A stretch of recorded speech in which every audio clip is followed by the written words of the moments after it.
Imaginemos que tenemos a toda la sabiduría humana al alcance de un clic, pero a la hora de la verdad, pues la mente humana sigue prefiriendo el viejo y confiable mapa de carreteras antes que el GPS que habla. Es una imagen muy gráfica, sí. Un saludo muy cordial y una cálida bienvenida a todas las personas que nos escuchan hoy. Gracias por acompañarnos en este nuevo análisis profundo. Nuestra misión en la inmersión de hoy es destripar, literalmente, una investigación recientísima. Publicada a finales de 2025, si no me equivoco. Exacto. Un estudio publicado por investigadores de la Universidad del Norte de Texas, concretamente Brady Lund, Scott Warren y Zoe Thiel. Y el tema central es cómo los estudiantes universitarios evalúan su propia satisfacción cuando buscan información. La gran batalla de nuestra era. Efectivamente. Los motores de búsqueda tradicionales, como nuestro viejo amigo Google, frente a las herramientas de inteligencia artificial generativa como ChatGPT. Y mira, yo me declaro totalmente a favor de las conclusiones de este estudio. Ya me lo imaginaba. Es que para mí los métodos tradicionales han demostrado ser muy superiores. Los datos de este documento dejan claro que la IA, pues todavía está perdiendo esta batalla. Bueno, a ver. Es un placer estar aquí como siempre, pero tengo que adoptar una postura bastante más crítica frente a la metodología y algunas conclusiones de este documento. Ah, ¿sí? ¿No te convencen los números? Los números están ahí, claro, pero creo que los datos ocultan matices mucho más profundos sobre el verdadero potencial de la IA. No es blanco o negro. Vale, vamos a desgranar esto paso a paso. Para quienes nos escuchan, tenemos que entender el contexto de esta revolución de la información. Hace 20 años, buscar algo en Internet era recibir una lista de enlaces web. Una lista curada, sí. Y tú tenías que hacer el trabajo manual. Eso es, la responsabilidad de leer y contrastar era totalmente tuya. Pero ahora pasamos a interactuar con modelos de lenguaje que generan respuestas sintetizadas con una apariencia humana que, la verdad, asusta un poco. Y facilitan mucho las cosas, todo hay que decirlo. Sí, pero vamos a los datos crudos del estudio. Encuestaron a 236 estudiantes universitarios en Estados Unidos. La satisfacción general con los motores de búsqueda tradicionales alcanza una media de 3,12 sobre 4. Lo que equivale a estar, digamos, a menudo satisfecho. Exactamente. Mientras que la IA se queda en un mero 2,11. Apenas un a veces satisfecho. Y hay una correlación negativa de menos 0,22. Es decir, que quienes aman los motores de búsqueda tradicionales tienden a desconfiar bastante de la inteligencia artificial. Y para mí esto tiene todo el sentido del mundo. Las herramientas tradicionales ganan por goleada porque la IA tiene problemas gravísimos. El estudio menciona las alucinaciones, las citas inventadas, los líos de derechos de autor. Claro, el miedo a que te invente un dato es muy real. Es que imagínate entregar un trabajo de fin de grado y que te pillen una cita que la máquina se ha sacado de la manga. Es lógico que la gente prefiera Google. Lo fascinante de esto es cuestionar la validez general de ese número, de ese 2,11. Porque si miramos las propias limitaciones del estudio, hay cosas que chirrían. Exactamente. El estudio es de una universidad seria. Sí, no dudo de la seriedad, pero usan una muestra de conveniencia. Cogieron a los estudiantes que tenían más a mano, y resulta que el 75% de esos encuestados son de ciencias naturales y computacionales. Vale, perfiles muy técnicos. Muy técnicos, y además en su inmensa mayoría son estudiantes de posgrado. Ya, o sea que no representan al estudiante medio de primero de carrera. Exacto. El estudio podría estar tremendamente sesgado hacia usuarios que ya están hiperentrenados en bases de datos tradicionales. Viven de la revisión por pares. Es verdad que un investigador de doctorado en biología no busca información de la misma manera que alguien que acaba de entrar a la universidad. Es como si reúnes a un grupo de enólogos y les das a probar un vino de mesa en Tetrabric. Obviamente lo van a destrozar en las encuestas porque no es su herramienta de precisión. Te compro la analogía del vino, me parece muy visual. Pero fíjate, incluso con esa muestra sesgada, el estudio hizo un análisis de clústeres interesantísimo. El famoso modelo K-means. Ese mismo. Básicamente metieron los datos en un algoritmo para dividir a los estudiantes en grupos naturales, en dos tribus. El clúster 1, que es el 41%, son los fieles a los buscadores y rechazan la IA. Los puristas de la información. Exacto. Pero luego está el clúster 2, que es el 59% restante. Y este grupo está satisfecho con ambas herramientas. Eso es fundamental. Valoran las dos cosas. Y el dato verdaderamente revelador es que no existe un tercer clúster. No hay un grupo de personas que solo use IA y odie los buscadores de toda la vida.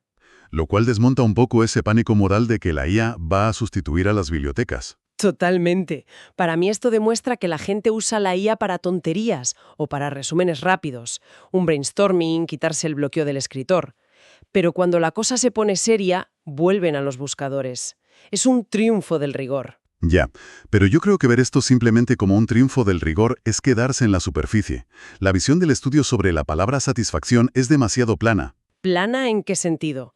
Los números miden si estás contento o no con la herramienta. Sí, pero falta un análisis cualitativo profundo. No se trata de que una herramienta venza a la otra, sino de que estamos ante un ecosistema híbrido. La IA funciona como un compañero cognitivo. Un compañero cognitivo. Suena un poco a ciencia ficción. Bueno, me refiero a que es una herramienta para el pensamiento iterativo. No le pides un dato exacto. Le pides que rebote ideas contigo, como si fuera un colega con el que tomas un café mientras piensas en tu tesis. Vale, entiendo. No es un sustituto de la biblioteca. Es un complemento para estructurar la mente antes de ir a la biblioteca. Eso es. Y el estudio lo menciona de pasada, pero no lo cuantifica adecuadamente. Juzgan a la IA con los mismos criterios que a una base de datos documental. Y claro, sale perdiendo. Pues aquí es donde se pone realmente interesante la cosa. Porque si miramos la demografía, la brecha de quién usa qué y por qué, los datos dan un giro brutal. El análisis de regresión, ¿verdad? ¿Sí? Desglosan qué características predicen si vas a estar satisfecho o no. Y ser estudiante de posgrado reduce la satisfacción con la IA en un factor de menos 0,53. Una caída tremenda. Pero ojo con esto, ser estudiante internacional la aumenta en más 0,82. Una subida espectacular, casi un punto entero en una escala de 4. Es una barbaridad. Y tiene lógica. El clúster 1, los posgraduados nacionales, buscan rigor metodológico y revisión por pares. El estudio dice que el 60% de ellos ya recibe formación en bibliotecas desde el instituto. Llegan a la universidad con el sistema tradicional ya instalado en el cerebro. Exactamente. Pero si conectamos esto con el clúster 2, el de los estudiantes de grado y los internacionales, ¿qué crees que pasa ahí? Pues si conectamos esto con el panorama general, creo que el estudio casi hace parecer que estos chicos buscan la vía fácil. Y no estoy nada de acuerdo con esa lectura. ¿Tú no crees que la usen para atajar y trabajar menos? Puede haber casos, obvio. Pero el propio documento menciona la teoría del capital sociocultural y lingüístico de Bourdieu. Vale, a ver, explícanos un poco esa teoría de Bourdieu para que nuestra audiencia nos siga. Bourdieu decía que el éxito en una institución depende de conocer sus códigos, su lenguaje no escrito.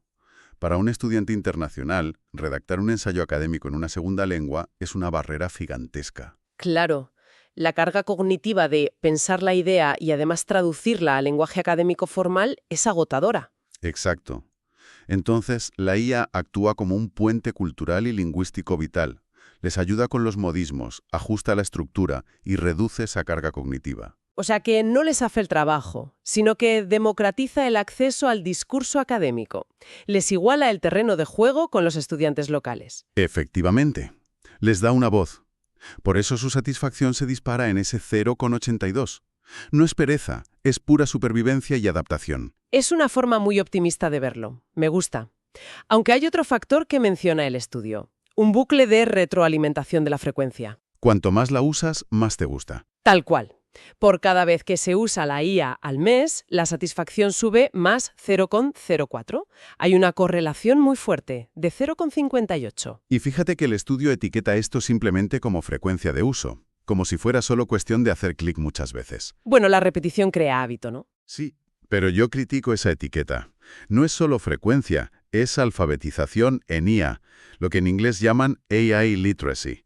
Se está desarrollando en tiempo real. ¿Te refieres a que aprenden a hacer mejores preguntas, mejores prompts? Eso es, aprendes cómo estructurar la petición, aprendes de qué temas la IA suele alucinar y en qué temas es precisa, ajustas tus expectativas a la realidad técnica de la herramienta. Y al ajustar las expectativas, te frustras menos y la puntuación de satisfacción sube. Totalmente. Es un aprendizaje activo, no solo una estadística de uso. Pues esto nos lleva de lleno al marco teórico que los autores aplican en el texto. Hablan precisamente de la teoría de la confirmación de expectativas. Que dice que la satisfacción ocurre cuando la experiencia supera lo que esperabas. Exactamente. Y también usan la teoría de usos y gratificaciones. Plantean que los buscadores otorgan amplitud y credibilidad, mientras que la IA otorga eficiencia e interactividad. Son gratificaciones distintas. Cumplen funciones diferentes en el cerebro del estudiante. Y basándose en esto, el estudio entra a valorar el papel de las instituciones. Y aquí yo apoyo totalmente al texto y al informe Itacas Plus R que citan. Los educadores deben exigir a los estudiantes que documenten cómo usan la IA. Pedirles los recibos, digamos. Sí, que justifiquen sus resultados para evitar una dependencia ciega de la máquina. Me parece lo mínimo para mantener el rigor académico. Pues yo estoy de acuerdo a medias con eso. Exigir documentación está bien, pero el enfoque de muchas instituciones está siendo puramente punitivo o defensivo. ¿Crees que actúan como policías de la información? Totalmente. Se centran en pillar al que copia, pero el propio texto indica que cuando los profesores enmarcan el uso de la IA de forma pedagógica, la cosa cambia por completo. O sea, enseñar explícitamente sobre verificación y sesgos dentro del aula. Exacto. Si tú integras la IA en la asignatura y les pides a los chavales que critiquen el resultado que les da la máquina, desarrollan estrategias críticas muy avanzadas. En lugar de prohibirla, enseñar a auditarla. Eso es. Convertirlos en auditores críticos de la información en lugar de simplemente prohibir el uso de calculadoras en la clase de matemáticas. Vale, creo que hemos tocado todos los palos de esta investigación. Entonces, ¿qué significa todo esto para la gente que nos acompaña hoy? Creo que podemos sacar conclusiones bastante claras. Vamos a hacer una recapitulación estructurada. Punto 1. Los motores de búsqueda tradicionales siguen siendo la herramienta principal y más confiable para la mayoría de estudiantes a la hora de buscar información fáctica. El rigor tradicional sigue mandando, sí. Punto 2. No existe una sustitución total. Estamos ante un ecosistema híbrido donde la IA es un complemento, un compañero cognitivo, pero no un reemplazo. No hay un bando ganador único. Punto 3. La demografía importa muchísimo. La IA brilla y genera más satisfacción en estudiantes de grado y de manera muy especial en estudiantes internacionales. Porque sirve como andamiaje para superar esas barreras idiomáticas de las que hablábamos. Exacto. Y punto 4. La experiencia genera confianza. Cuanto más se usa y se comprende la IA, mayor es la satisfacción, lo que subraya la necesidad vital de una verdadera alfabetización en inteligencia artificial desde las instituciones. Un resumen perfecto. Y la verdad, esto plantea una pregunta importante para cerrar. A ver, cuéntame, ¿qué reflexión final nos dejas? Pues si los estudiantes de grado actuales se están acostumbrando a usar la IA de forma natural, como ese puente cognitivo constante, ¿qué va a pasar cuando estos mismos estudiantes se conviertan en los investigadores de posgrado del mañana? Uy, esa es una gran pregunta. Claro, ¿cambiará la propia definición de rigor académico cuando la generación híbrida tome las riendas de las universidades y de las empresas?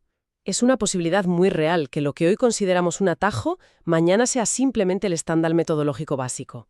Es muy probable. Las reglas del juego van a cambiar, seguro. Pues con este pensamiento tan provocativo ponemos punto final a la inmersión de hoy. Un adiós muy cordial a toda nuestra audiencia. Ha sido un placer acompañaros. Muchísimas gracias por acompañarnos en este viaje hacia el fondo del conocimiento. Recordad siempre mantener la curiosidad bien despierta. ¡Hasta la próxima!